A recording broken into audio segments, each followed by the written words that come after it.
how digital life changed human identity. Before the digital age, identity was something people lived into. Today, identity is something people maintain.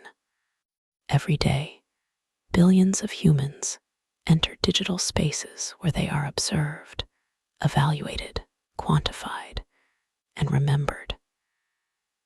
These spaces do not simply reflect who we are, they actively shape who we become. The internet is no longer a tool outside of human life. It is an environment in which identity now forms. Psychologists define identity as the internal story a person tells about who they are, a story built through experience, feedback, and social belonging. For most of human history, this story developed slowly. It was shaped by family, culture, physical communities, and time. Reputation was local. Change was possible. Growth happened privately. Digital life fundamentally altered this process. On the internet, identity becomes visible, searchable, and permanent. Platforms transform the self into a profile, a collection of images, opinions, metrics, and moments displayed for public interpretation. This is not accidental. Social platforms are designed around what psychologists call self-presentation theory, the idea that people adjust how they present themselves based on how they expect to be perceived. But digital environments intensify this process.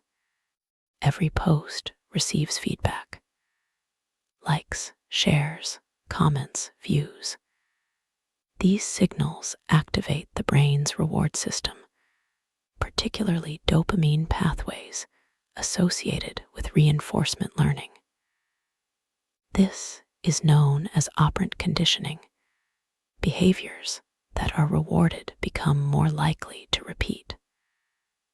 Over time, people unconsciously learn which versions of themselves receive approval. This is where identity begins to shift. Instead of identity forming through internal reflection, who am I becoming? It begins forming through external response. What gets validated? Psychologists refer to this as externalized self-worth, where value is measured not by internal standards, but by social reaction. Importantly, this does not mean people become fake. It means they adapt. The digital environment rewards consistency, clarity, and emotional intensity. Nuanced, evolving, contradictory selves perform poorly. As a result, identity narrows. People feel pressure to become more legible, more predictable, more brand-like. Complexity gives way to coherence.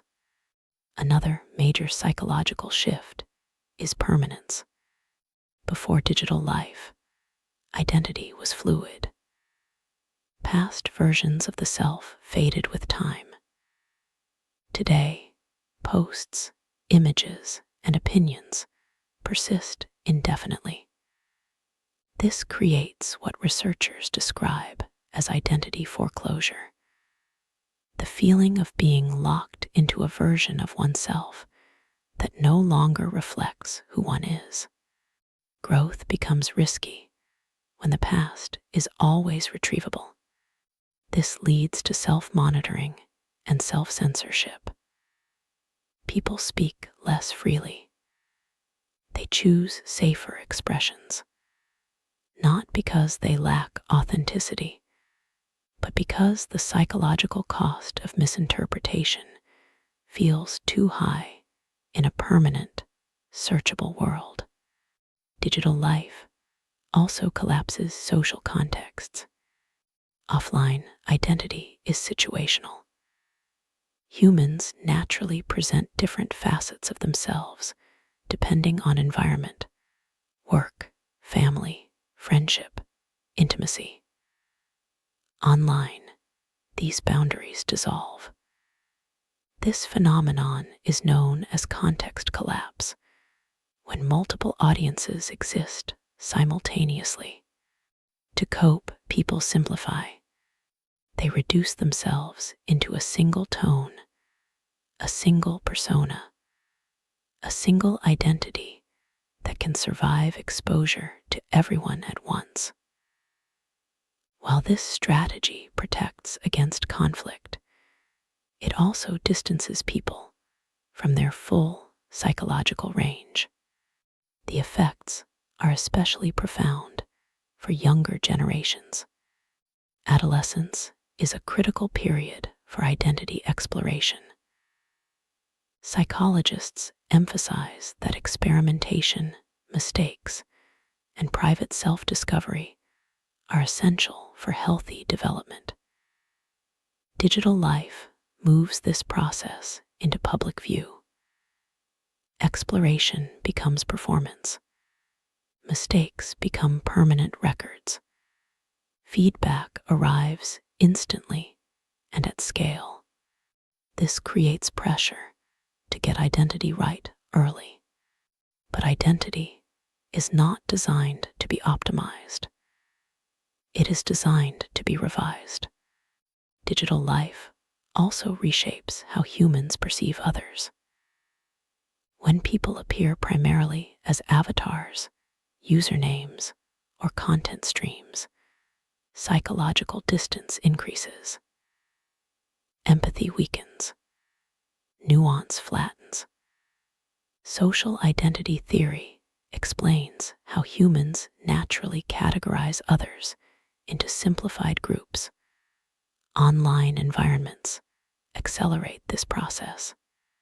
People become labels before they become humans. At the same time, digital life expands identity in real ways. It allows individuals to find communities beyond geography. It gives voice to those previously unheard. It offers exploration where offline environments restrict expression. For many, the internet is not identity loss. It is identity discovery. This is the psychological paradox of digital life. The same systems that enable expression also incentivize performance. The same platforms that offer connection also cultivate comparison.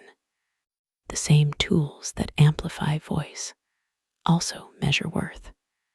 So digital life has not destroyed human identity. It has restructured it. Identity today is faster, more visible, more reactive, and more fragile. It is shaped not only by who we are, but by how systems respond to us.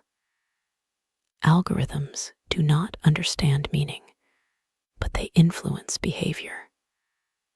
Over time, humans begin adjusting themselves to systems that were never designed to understand them. The critical question is no longer whether digital life changed human identity. It already has. The real question is whether identity remains something we author or something we optimize for attention.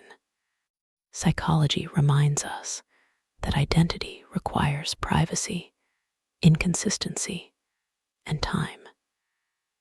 It requires room to change without surveillance.